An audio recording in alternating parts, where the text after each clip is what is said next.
ओम श्री परमात्मने नमः। ओम नमः शिवाय। श्री शिव महापुराण रुद्र संहिता खंड 3 अध्याय 49, 50 और 51। शिव के विवाह का उपसंहार, उनके द्वारा दक्षिणा वितरण, वर वधु का कोहबर और वास भवन में जाना, वहां स्त्रियों का उनसे लोकाचार का पालन कराना, रति की प्रार्थना से शिव द्वारा काम को जीवन दान एवं वर प्रदान करना और वर वधु का एक दूसरे को मिष्ठान भोजन कराना और शिव का जनवासे में लौटना। तो ब्रह्मा जी कहते हैं, नारद, तदंतर मेरी आज्ञा पाकर महेश्वर ने ब्राह्मणों द्वारा अग्नि की स्थापना करवाई और पार्वती को अपने आगे बिठाकर वहां ऋग्वेद, यजुर्वेद तथा सामवेद के मंत्रों द्वारा अग्नि में आहुतियां दी। तात उस समय काली के भाई मैनाक ने लावा की अंजलि दी और काली तथा शिव दोनों ने आहुति देकर लोकाचार का आश्रय ले प्रसन्नता पूर्वक अग्निदेव की परिक्रमा की। नारद, तदंतर शिव की आज्ञा से मुनियों सहित मैना शिवा शिव विवाह का विशेष कार्य प्रसन्नता पूर्वक पूरा किया। फिर उन दोनों दंपति के मस्तक का अभिषेक हुआ। ब्राह्मणों ने उन्हें आदर पूर्वक ध्रुव का दर्शन कराया। तत्पश्चात हृदयालंबन का कार्य हुआ। फिर बड़े उत्साह के साथ स्वस्ति वाचन किया गया। इसके पश्चात ब्राह्मणों की आज्ञा से शिव ने शिवा के सिर में सिंदूर दान किया। उस समय गिरिराज नंदिनी उमा की शोभा अद्भुत और अवर्णनीय हो गई। फिर ब्राह्मणों के आदेश से वे शिव दंपति एक आसन पर विराजमान हो भक्तों के चित्त को आनंद देने वाली उत्तम शोभा पाने लगे। मुने, तदंतर अद्भुत लीला करने वाले उन नव दंपति ने मेरी आज्ञा पाकर अपने स्थान पर आ संस्र व प्राशन किया। इस प्रकार विधि पूर्वक उस वैवाहिक यज्ञ के पूर्ण हो जाने पर भगवान शिव ने मुझ लोक सृष्टा ब्रह्मा को पूर्ण पात्र दान किया। फिर शंभु ने आचार्य को गोदान किया। मंगलदायक जो बड़े बड़े दान बताए गए हैं वे भी सहर्ष संपन्न किए। तत्पश्चात उन्होंने बहुत से ब्राह्मणों को पृथक पृथक 100 स्वर्ण मुद्राएं दी, करोड़ों रत्न दिए और अनेक प्रकार के द्रव्य बांटे। उस समय सब देवता तथा दूसरे दूसरे चराचर जीव मन में बड़े प्रसन्न हुए और जोर जोर से जय जयकार की ध्वनि होने लगी। सब ओर मांगलिक शब्द और गीत होने लगे। वाद्यों की मनोहर ध्वनि सबके आनंद को बढ़ाने लगी। इसके बाद श्री विष्णु और ब्रह्मा, देवता, ऋषि तथा अन्य सब लोग गिरिराज से आज्ञा ले बड़ी प्रसन्नता के साथ शीघ्र ही अपने अपने डेरे में चले आए। उस समय हिमालय नगर की स्त्रियां आनंद मग्न हो शिव और पार्वती को लेकर कोहबर में गईं। वहां उन सब ने आदर पूर्वक वर वधु से लोकाचार का संपादन कराया। उस समय सब ओर परमानंददायक महान उत्साह छा रहा था। तदंतर वे स्त्रियां उन लोक कल्याणकारी दंपति को साथ ले परम दिव्य वास भवन कौतुकागार में गईं और वहां भी प्रसन्नता पूर्वक लोकाचार का संपादन किया। इसके बाद गिरिराज के नगर की स्त्रियों ने अपने समीप आकर मंगल कृत्य करके उन नव दंपति को केली ग्रह में पहुंचाया और जय ध्वनि करती हुई उनके गंठ बंधन की गांठ खोलने आदि का कार्य संपन्न किया। उस समय उन नूतन दंपति को देखने के लिए 16 दिव्य नारियां बड़े आदर के साथ शीघ्रता पूर्वक वहां आईं। उनके नाम इस प्रकार हैं: सरस्वती, लक्ष्मी, सावित्री, गंगा, अदिति, शची, लोपामुद्रा, अरुंधति, अहिल्या, तुलसी, स्वाहा, रोहिणी, पृथ्वी, शतरूपा, संज्ञा तथा रति। ये देवांगनाएं तथा मनोहारिणी देवकन्या, नागकन्या और मुनि कन्याएं भी वहां आ पहुंची। वहां जितनी स्त्रियां उपस्थित थीं उन सबकी गणना करने में कौन समर्थ है। उनके दिए हुए रत्नमय सिंहासन पर भगवान शिव प्रसन्नता पूर्वक बैठे उस समय उन्होंने शिव से नाना प्रकार की विनोदपूर्ण बातें कहीं। तदंतर प्रसन्नचित्त हुए महेश्वर ने अपनी पत्नी के साथ मिष्ठान भोजन और आचमन करके कपूर डाला हुआ पान खाया। इसी अवसर पर अनुकूल समय जान प्रसन्न हुई रति ने दीन वत्सल भगवान शंकर से कहा कि हे भगवान, पार्वती का पाणी ग्रहण करके आपने अत्यंत दुर्लभ सौभाग्य प्राप्त किया है।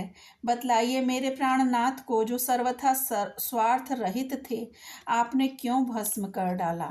अब यहाँ मेरे पति को जीवित कीजिए और अपने अंतःकरण में काम संबंधी व्यापार को जगाइए।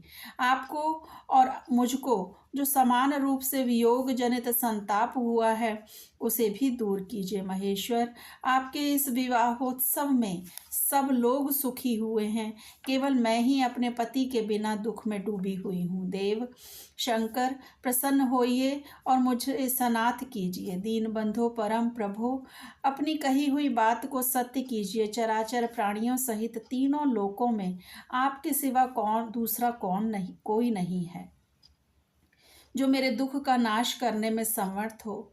ऐसा जानकर आप मुझ पर दया कीजिए। दीनों पर दया करने वाले नाथ, सबको आनंद और प्रदान करने वाले, अपने इस विवाहोत्सव में मुझे भी उत्सव संपन्न बनाइए। मेरे प्राणनाथ के जीवित होने पर ही अपनी प्रिया पार्वती के साथ आपका सुंदर विहार परिपूर्ण होगा, इसमें संशय नहीं है। सर्वेश्वर, आप सब कुछ करने में समर्थ हैं, क्योंकि आप ही परमेश्वर हैं। यहाँ अधिक कहने से क्या लाभ?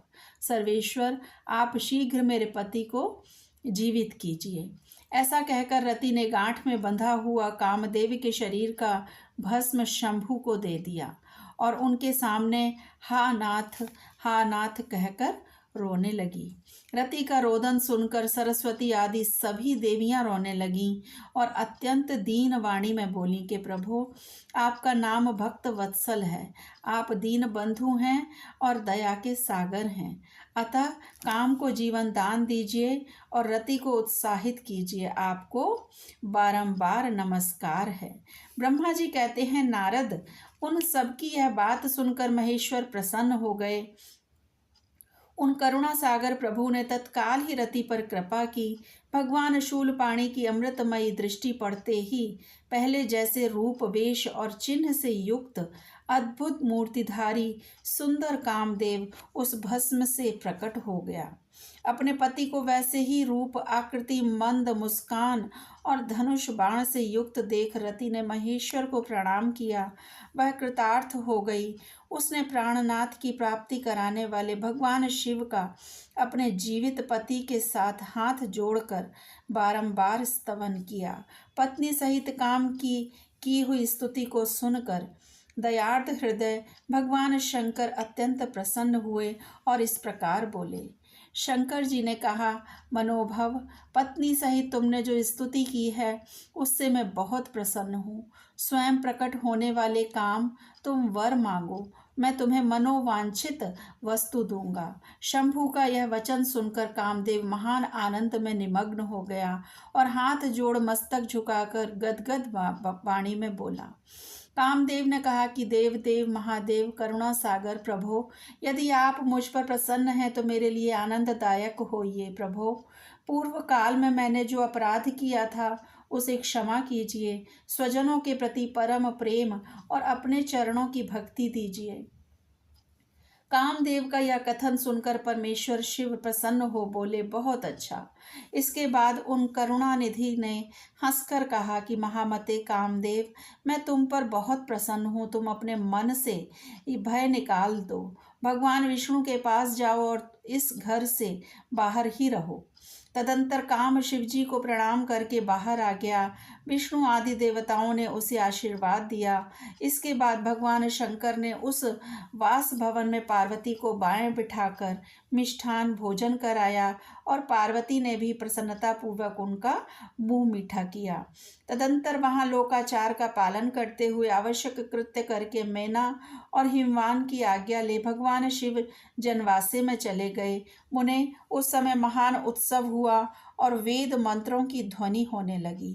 लोग चारों प्रकार के बाजे बजाने लगे। जनवासे में अपने स्थान पर पहुंचकर शिव ने लोकाचारवश मुनियों को प्रणाम किया। श्री हरि को और ब्रह्मा जी को भी मस्तक झुकाया। फिर सब देवता आदि ने उनकी वंदना की। उस समय वहाँ जय जयकार, नमस्कार तथा समस्त विघ्नों का विनाश करने वाली शुभदायिनी वेद ध्वनि भी होने लगी। इसके बाद ब्रह्मा जी ने, भगवान विष्णु ने तथा इंद्र ऋषि और सिद्ध आदि ने भी शंकर जी की स्तुति की। गिरिजा नायक महेश्वर की स्तुति करके वे विष्णु आदि देवता प्रसन्नता पूर्वक उनकी यथोचित सेवा में लग गए। तत्पश्चात लीला पूर्वक शरीर धारण करने वाले महेश्वर शंभु ने उन सबको सम्मान दिया। फिर उन परमेश्वर की आज्ञा पाकर वे विष्णु आदि देवता अत्यंत प्रसन्न हो अपने अपने विश्राम स्थान को चले गए। ओम नमः शिवाय। शिवजी सदा सहाय।